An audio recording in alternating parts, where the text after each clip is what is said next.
को लेकर बहुत ज्यादा कंफ्यूजन बना हुआ है। आप सभी को यह जानना बहुत ही जरूरी है कि इस बार होली कब है और होली की पूजा का शुभ मुहूर्त क्या है। तभी आप इन दिव्य उपायों को कर पाएंगे, क्योंकि इस बार की होली 100 सहयोग के साथ लिए और ऐसे में पुष्य नक्षत्र योग का योग बन रहा है, जो कि पूरे दिन रहने वाला है। और पुष्य नक्षत्र योग में की गई तंत्र मंत्र क्रिया साधना सब सिद्ध हो जाती है। जो भी उपाय पूजा पाठ होते हैं सिद्ध हो जाते हैं। परंतु यह शुभ मुहूर्त क्या है और कौन से समय आपको इन उपायों को सिद्ध करना है और किस तरीके से इनका प्रयोग करना है, यह जानने के लिए हमें होली की पूजा का शुभ मुहूर्त और होली कब है यह जानना बहुत जरूरी है। तो ले पहले बता देते हैं कि इस बार साल 2025 की होली कब है। प्रिय भक्त जनों, फाल्गुन पूर्णिमा 13 मार्च को सुबह 10:35 पर शुरू होगी। यह तिथि 14 मार्च को दोपहर 12:23 पर खत्म होगी।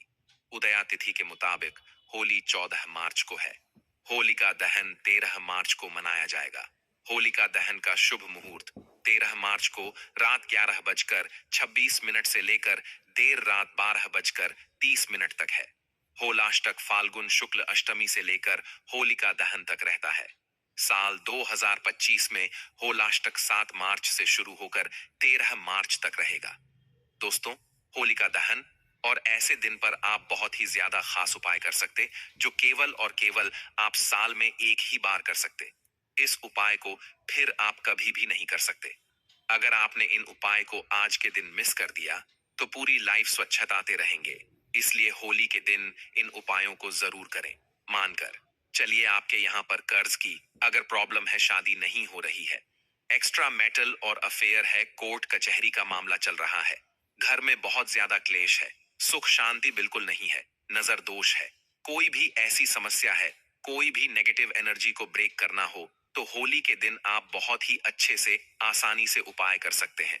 जो मैं उपाय बताऊंगा आपको बहुत ही छोटे बताऊंगा, लेकिन ये बहुत ही ज्यादा शक्तिशाली और पूरी तरह से सात्विक है। तो आप ये कर सकते हैं। होलिका दहन में ऐसी कुछ चीज डाली जाती है आज के दिन, जिससे कि पार्टिकुलर प्रॉब्लम आपकी सॉल्व हो सकती है। तो सबसे पहले हम यहाँ पर बात करेंगे सेहत की। अगर सेहत बिल्कुल भी साथ नहीं देती, चाहे आपकी या आपके घर का कोई भी मेंबर हो, उनका मेडिकल ट्रीटमेंट चल रहा है, उसके बावजूद भी रिजल्ट्स नहीं ए रहे, तो मेडिकल ट्रीटमेंट के साथ इस उपाय को आप आज के दिन कीजिएगा। आपको क्या करना है, थोड़ी सी जो लेनी है, जो कि आसानी से दुकान पर मिल जाएगा, साथ में आप ले लें अलसी के बीज, और उसी के साथ में आपको थोड़ी सी घास लेनी है, सूखी वाली घास। जो आपके घर के गमले होंगे थोड़ी थोड़ी घास होगी, भले आप ले लीजिए। घर में नहीं है तो घर के बाहर से आप थोड़ी सी सूखी घास ले ले। ये जो समाज मैंने आपको बताया, आप एक दिन पहले भी इकट्ठा कर सकते हैं। बाद में आपको क्या करना है, ये जो चीज आपने ली है, आपको जो भी बीमा व्यक्ति है उनको आपको लेना है। अगर खुद है तो आप उसको टच कर लीजिए, और बाद में होली का दहन वाले दिन आपको होली का अग्नि में इसको जाके डाल के आना है। कहीं पे भी जहां पे होली का जल रही होगी वहां पे आप इसको डाल के आए जाएंगे। अगर घर में बहुत ही ज्यादा आपको लगता है कि हमेशा क्लेश होते रहते हैं, झगड़ा होते रहते हैं, आपस में भाइयों की भी नहीं बनती, अगर ऐसी कोई भी दिक्कत है तो आपको क्या करना, थोड़ी सी धूप ले लेनी है और थोड़ा सा आपको कपूर ले लेना है, और इसी के साथ में आपको थोड़ा सा लेने हैं काले तिल, और इसको आप रात भर रख देंगे, यानी कि होली की रात से एक रात पहले कहीं पे भी आप इसको घर में रख देंगे। और ये मनोकामना कर लेंगे कि जो भी नेगेटिविटी, जो भी तकलीफ है, जो भी आज तक लड़ाई झगड़ा की प्रॉब्लम से, वो सब इसके अंदर समा गई है। दूसरे दिन इसको जाके होलिका के जो अग्नि है, उसे अग्नि में आपको निकल कर आए जाना है। ऐसा भी माना जाता है कि होली के दिन नारियल डालना बहुत ही ज्यादा शुभ होता है। आपको क्या करना है, एक नारियल लेना है जिसको कि श्रीफल कहते हैं, पानी वाला नारियल ही आप लेंगे, और इसको लेने के बाद आपको क्या करना है, पूरे घर में घुमाना है। पूरे घर में हर कॉर्नर में आप टच करते चले जाइए। बोलिए कि जो भी नेगेटिविटी, जो भी प्रॉब्लम्स है, वो इस नारियल के अंदर समा गई है। मान लो किसी को नजर लगी है, यहाँ बच्चे आपके क्रैंकी हो गए उसी नारियल को, सभी मेंबर्स के ऊपर भी आप घुमा सकते। तो आपको इसमें प्रोसीजर क्या होगा, पहले सब मेंबर्स के ऊपर आपको ये घुमाना है, इसको 3 बार 5 बार या 7 बार उल्टी दिशा में घुमाना। उसके बाद घर के हर कोने में इसको टच करना है। इसी प्रकार से व्यापार के लिए भी आप अलग से नारियल तैयार करके रख सकते हैं। बाद में श्रीफल है, आप इसको केवल जाके होलिका की अग्नि में जाकर डाल के ए जाएंगे। दूसरा, एक और आप नारियल ऐसा ले सकते हैं जो कि आप प्रसाद की तरह इस्तेमाल डालते हैं। तुरंत उसको वापस ले आते नहीं, ये नेगेटिविटी बंद करने के लिए। तो उसको का वहीं पर छोड़कर ए जाएंगे अग्नि में। लेकिन जो दूसरा नारियल आप लेंगे वह प्रसाद के तौर पे लेंगे, और आपको क्या करना है, केवल अग्नि में उसको डालना है और उसमें से निकाल देना है। ये ऑप्शनल है। और उसके बाद इसको घर लेकर आके आप इसको प्रसाद की तरह यूज करें। आप इसके चटनी बना दें। यहाँ प्रसाद की तरह आप इसको बांट भी सकते हैं। अगर एक्स्ट्रा मीटर से रिलेटेड कोई तकलीफ है, यहाँ आपके कोई दुश्मन है, तो आपको क्या करना है, उसके लिए आपको 8 गोमती चक्र आपको लेने हैं। तो जिनका भी आपको प्रॉब्लम है, जीन्स रिलेटेड आपको प्रॉब्लम है, उनके नाम आपको लिखने। गोमती चक्र पर रेड कलर की परमानेंट मार्कर से जो पतली ट्रिपल आता है। गोमती चक्र में 2 साइड होते, एक थोड़ा राउंड होता है, नीचे से एक सीधा सरफेस होता है। वो सीधे सरफेस पे आंतों पे उसे पर्टिकुलर पसंद का नाम लिखेंगे। चाहे तो पूरा नाम लिखे, चाहे आंतों पे उसे पर्टिकुलर पसंद का नाम लिखेंगे, चाहे तो पूरा नाम लिखे, चाहे। लेकिन आप भले उसका जी भी नाम से जानते हैं। जी नाम से आप बुलेट हैं, वो नाम आप लिख लेंगे। ठीक है। अब बाकी के जो है उसे पर भी आप जिन जिन के नाम आप जानते हैं उन सभी का लिख लीजिए। लेकिन उससे आपको तकलीफ है। देखिए, इसमें किसी का भी बुरा नहीं होगा। हम किसी का भी यहाँ पे बुरा नहीं चाहते। केवल हम ये चाहते कि हमें वो तंग कर रहा है या हमें तकलीफ दे रहा है, वो बंद कर दे। हमारा मकसद ऐसा होना चाहिए। ठीक है। तो सभी पर आप नाम लिख लेंगे। अब मान लो किसी पर्टिकुलर व्यक्ति का आपको नाम नहीं पता, तो आप ऐसे यूं ही प्लेन आप 8 गोमती चक्र ले लेंगे। उन सभी को आपको इकट्ठा ले लेना है और बोलना है कि जो भी मेरे छुपी हुए दुश्मन है, उन पर्टिकुलर के भी नाम लिखे, उनके भी नाम ले लीजिएगा। और ये भी आप बोल दीजिएगा, जीन्स हमारी रक्षा करना, ना इनका बुरा हो ना हमारा बुरा हो। बस केवल ये हमें परेशान करना बंद कर दें, हमारे जीवन से जाए। बस इतना ही आपको बोलना है। बाद में गोमती चक्र लेकर जाके आपको अग्नि में केवल डाल देना है। पैसे की बरकत के लिए आपको क्या करना है, जो होलिका दहन के बाद जो राख बचती है ना, इस दिन ले लेने या दूसरे दिन आप ले आए। थोड़ी सी राख आपको लेनी है, उसको लाल रंग के कागज में, ये लाल कलर के कपड़े में आप उसको बंद दीजिए। और बांधने के बाद आपको क्या करना है, जहां पे तिजोरी है, जहां पे आप कैश रखते, वहां पर इसको आप रख देंगे कि आप पैसे की बरकत होती चली जा रही है। अब अगर शादी में बहुत ज्यादा विघ्न आ रहे हैं, शादी नहीं हो रही है, चाहे लड़की हो या लड़का हो, तो आपको क्या करना है, एक पान का पत्ता लेना है, उस पे पूरी सुपारी रखती है और एक हल्दी की गांठ रखती है, और मनोकामना करते हुए इसको शिवलिंग पर जाकर चढ़ा के आना। ये उपाय जो आपने करना है, ये सोमवार की सुबह को करेंगे तो ज्यादा अच्छा नहीं, तो पूरे दिन में जब भी आपको मौका मिले आप कर सकते हैं। अब अगर आप चाहते हैं कि आपके व्यापार में बहुत अच्छे से मुनाफा हो, बहुत अच्छे से बरकत हो, मेहनत तो आपको करनी है। लेकिन मेहनत करने के बावजूद भी आपको रिजल्ट उसका नहीं मिल रहा है, तो आपको क्या करना है, 21 गोमती चक्र लेने हैं और केवल आपको शिवलिंग पर इसको चढ़ा के आए जाना है। अब मान लो कि आप मंदिर में नहीं जा सकते, तो आप इसको घर के शिवलिंग पर चढ़ा दें।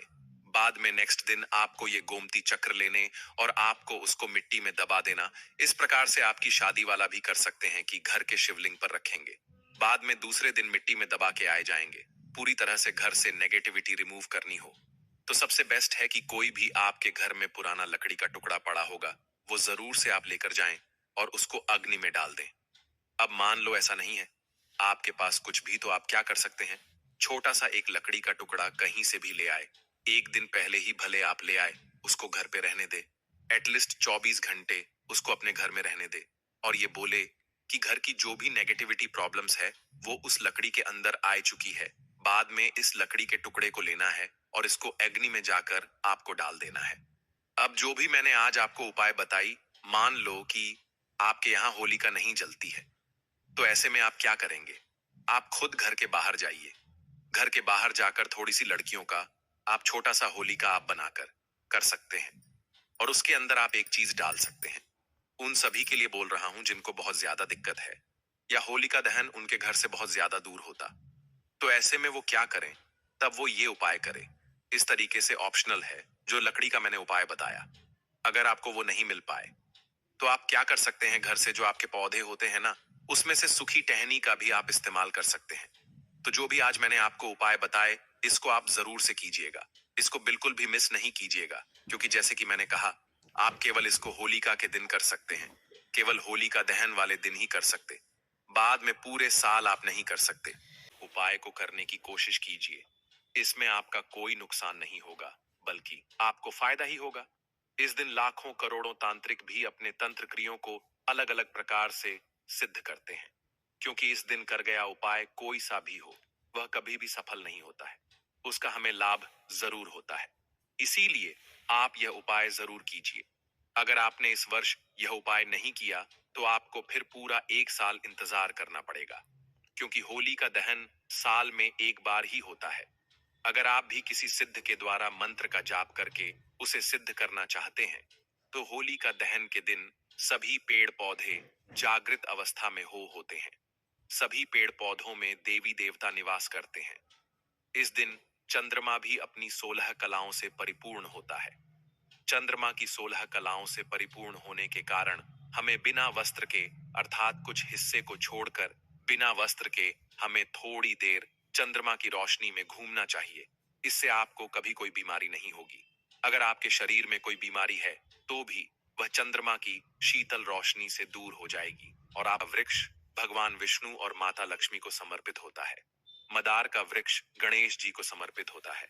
इस तरह अलग अलग वृक्ष में अलग अलग देवी देवताओं का निवास किया जाता है, लेकिन सभी वर्षों में देवी देवता जरूर रहते हैं। इसीलिए होलिका दहन के दिन किया गया उपाय कभी भी सफल नहीं होता है, हमेशा सफल होता है। अब मैं आगे आपको वह पौधा बताने जा रहा हूं, जिसकी जड़ में आपको दूध चढ़ाना है। अब हम बात करते हैं उसे पौधे के जड़ की।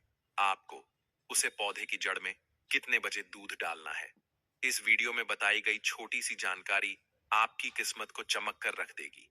इसीलिए आप वीडियो को हो सके तो पूरा देखें। और उपाय अगर आपको एक बार में समझ नहीं आए, तो आप वीडियो को दोबारा देख सकते हैं, या फिर कहीं पर नोट कर सकते हैं कि आपको कहाँ क्या कितने बजे करना है। और आपको यह उपाय करते हैं, तुरंत उसका परिणाम देखने को मिल जाएगा। मैं आपको 4 पौधों के बारे में बताऊंगा। सबसे पहले हम बात करते हैं नीम के पेड़ की। नीम के पेड़ को देवी दुर्गा के समान माना जाता है। नीम का पेड़ जो होता है, वह कई सारे बीमारियों में औषधि के रूप में काम में आता है। अगर हमारे शरीर में कहीं चोट लग गई है या बहुत पुराना घाव है, तो इसका पेस्ट लगाने से वह घाव धीरे धीरे भरने लग जाता है। वह थोड़े समय में पूरा ही गायब हो जाता है। इसमें बहुत सारी देवी शक्ति पाई जाती है। जितनी भी देवी शक्तियां होती हैं, वह सब नाम के पेड़ में पाई जाती है। अब आपको होलिका दहन के दिन रात्रि 12 बजे के बाद यह उपाय करना है। लेकिन ध्यान रखिए, ऐसा नहीं हो कि आप रात को 12 बजे जाने से डरे। आपको डरना बिल्कुल नहीं है। अगर आपको अकेले डर लगता है, तो आप किसी को साथ में लेकर जा सकते हैं। आपको रात में 12 बजे के बाद एक गिलास दूध लेकर जाना है और एक दीपक लेकर जाना है। लेकिन आप नाम का पेड़ जहां सुनसान जगह में हो, वहां पर जाइए, जहां कोई आता जाता ना हो, क्योंकि लोग देखकर कुछ भी सोच सकते हैं। अब आपको वहां पर नीचे दिया जलाना है और इसकी जद में वह दूध डाल देना है और हाथ जोड़कर आपको प्रार्थना करनी है कि है देवी शक्ति, आप मेरी गरीबी को दूर कर दीजिए, मेरी सभी परेशानियों को दूर कर दीजिए, मेरी सारी मनोकामना पूरी कर दीजिए। आपको अपनी मनोकामना कहानी है कि यह मेरे मनोकामना पूरी कर दीजिए, हमारे घर में सुख शांति बनी रहे। इस तरह आपको पूरी श्रद्धा से, सच्चे मन से प्रार्थना करनी है। और आप नाम के वृक्ष से कहिए कि मैं जिस भी उद्देश्य से आपके जड़ में दूध डालने आया हूं, वह मेरा काम पूरा हो जाए। इस तरह आपको प्रार्थना करनी है। इस तरह आपको प्रार्थना करनी है। अब मैं आपको दूसरा पौधा बताता हूं।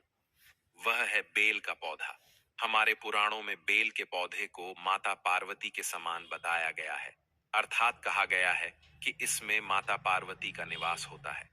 और इसके लिए एक कथा भी कही गई है कि जब माता लक्ष्मी को एक शराबी के कारण बेल का वृक्ष बनना पड़ा। इसी कारण यह कोई साधारण पौधा नहीं है। माता पार्वती और माता लक्ष्मी के समान माना गया है। बेल के पौधे पर ब्रह्मा विष्णु महेश का निवास माना जाता है। बेल की जड़ में ब्रह्मा जी का स्थान है। संसार में जितने भी तीर्थ स्थान हैं, वह सब बेल के पौधे की जड़ में माने जाते हैं।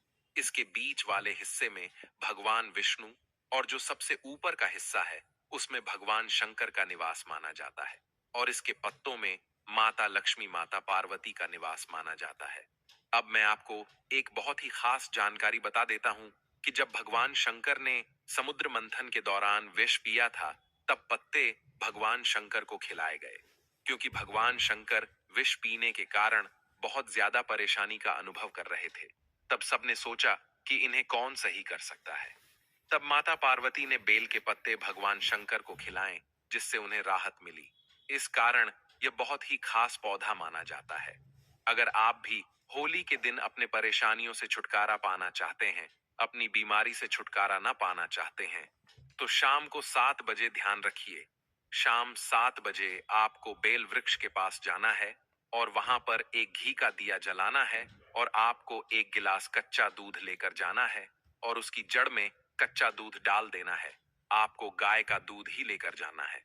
ऐसा नहीं कि आप भैंस का या फिर जो भी दोस्त मिलेगा लेकर चले गए। एकदम ताजा गाय का दूध ही लेकर जाना है। पैकेट का दूध बिल्कुल भी मत लेकर जाइए। आपको एकदम ताजा दूध ही लेकर जाना है, और घी का दिया जलाने के लिए भी शुद्ध देसी घी लेकर जाना है। आपको घी का दिया जलाने के बाद उसकी जड़ में दूध डाल देना है, और फिर हाथ जोड़कर आपको प्रार्थना करनी है कि आपके सभी मनोकामना पूरी हो और आपकी जो दरिद्रता है वह हमेशा के लिए दूर हो जाए। आपके धन के भंडार भी खाली ना हो। आप हमेशा भौतिक सुख सुविधा संपन्न हो। अब अगले पौधे की हम बात करते हैं, वह है तुलसी का पौधा। तुलसी का पौधा बहुत ही ज्यादा पवित्र माना जाता है। जिस घर में भी तुलसी का पौधा होता है, उसे घर में नकारात्मक ऊर्जा का बिल्कुल भी बात नहीं होता है। हर तरफ सकारात्मक ऊर्जा ही रहती है। जैसे जैसे तुलसी का पौधा बढ़ता है, वैसे वैसे उसे घर का है सदस्य तरक्की करता चला जाता है। इसीलिए इस खास दिन, होली के दिन, अगर आप तुलसी के पौधे में कच्चा दूध चढ़ा देते हैं, तो फिर आपको सभी तीर्थ करने के बराबर पुण्य प्राप्त होगा। आपको सबसे पहले एक नारियल लेना है और तुलसी माता के साथ परिक्रमा करनी है। फिर वह नारियल तुलसी माता को अर्पित कर दीजिए। फिर एक घी का दिया जलाइज कच्चा दूध उसके जड़ में अर्पित करना है। अगर आपने इस दिन तुलसी माता की जड़ में दूध को अर्पित कर दिया, दूध को डाल दिया, तो फिर आपको बहुत ही ज्यादा पुण्य की प्राप्ति होगी। आपके सारे पाप दूर हो जाएंगे। आपके सभी मनोकामना पूरी हो जाएगी। अब आप हाथ जोड़कर वहीं बैठ जाएं और अपनी मनोकामना कहीं अपनी सारी परेशानियों का दे। आप देखेंगे कुछ दिन में आपकी सारी परेशानियां दूर हो जाएंगी और आपकी जो भी मनोकामना थी वह पूरी हो जाएगी। अब लास्ट पौधा मैं आपको बताता हूं, वह है मदार का पौधा। मदार का पौधा शनि से संबंधित माना जाता है। इस पर शनि देव का वास माना जाता है। कुबेर महाराज का भी इस पर वास मनाया जाता है। इसीलिए अगर आप इस दिन इसकी जड़ में दूध चढ़ा देते हैं, तो फिर कुबेर यानी कि आपका धन के भंडार कभी खाली नहीं होंगे, और संसार में जितनी भी देवी शक्तियां होती हैं वह सभी इसमें निवास करती हैं। खासकर जो सफेद रंग के मदार का वृक्ष होता है, उसे पर सभी देवी देवताओं का निवास माना जाता है। साक्षात गणेश जी वहां पर होली के दिन निवास करते हैं। इसीलिए आपको होली के दिन रात को 8 बजे से पूर्व यानी कि सूर्यास्त होते ही आपको सफेद मदार के पौधे में कच्चा दूध डालना है और अपने मनोकामना को बोलते हुए प्रार्थना करनी है कि जल्दी से आपकी मनोकामना पूरी हो जाए, और अपनी मनोकामना बोलते हुए ही आपको वहां पर कच्चा दूध डालना है। आप देखेंगे कि आपकी सारी परेशानियां दूर हो गई और जो भी आपकी मनोकामना थी वह पूरी हो गई। जो आपका गुप्त धन है, आपको उसका पता भी नहीं है, वह भी आपको कहीं ना कहीं से प्राप्त हो जाएगा। इसीलिए आप ऐसा मौका हाथ से मत जाने दीजिए, क्योंकि यह मौका बार बार नहीं मिलता है। साल में एक बार आता है, फिर आपके पूरे एक साल इसका इंतजार करना पड़ेगा। लेकिन आपको यह सब उपाय करने में कुछ सावधानियां रखनी होगी। कुछ बातों का खास ध्यान रखना होगा। यह सब उपाय सिर्फ पुरुष ही कर सकते हैं। महिलाओं को यह उपाय नहीं करने हैं। और आप जो भी उपाय करें, पूरी श्रद्धा से, वह सच्चे मन से कीजिए। वह उपाय जरूर सफल होगा। आपको उसमें कामयाबी मिलेगी। आपकी हर मनोकामना पूरी होगी। सारी समस्या, दुख, कष्ट, पाप सब दूर हो जाएंगे। इस तरह मैंने आपको इस वीडियो में जो भी 4 पेड़ पौधे बताए हैं, हम में से आप किसी भी एक पेड़ का उपाय जरूर कीजिए, और फिर आपको उपाय करना है। कौन से पेड़ का उपाय कितने बजे करना है, यह सब बातें आपको ध्यान में रखनी है। आप वीडियो देखते समय यह सब कहीं नोट भी कर सकते हैं। इसीलिए यह 13 मार्च 2025 को जो होलिका दहन होने जा रहा है, इतने खास मौके को आप अपने हाथ से मत जाने दीजिए। आशा करता हूं आपको मेरी वीडियो पसंद आई होगी और मेरा नए नए उपाय बताने का मकसद ही यही रहता है कि आपकी जो रोजमर्रा की समस्याएं हैं वह दूर हो सके और आपकी सभी मनोकामनाएं पूरी हो सके।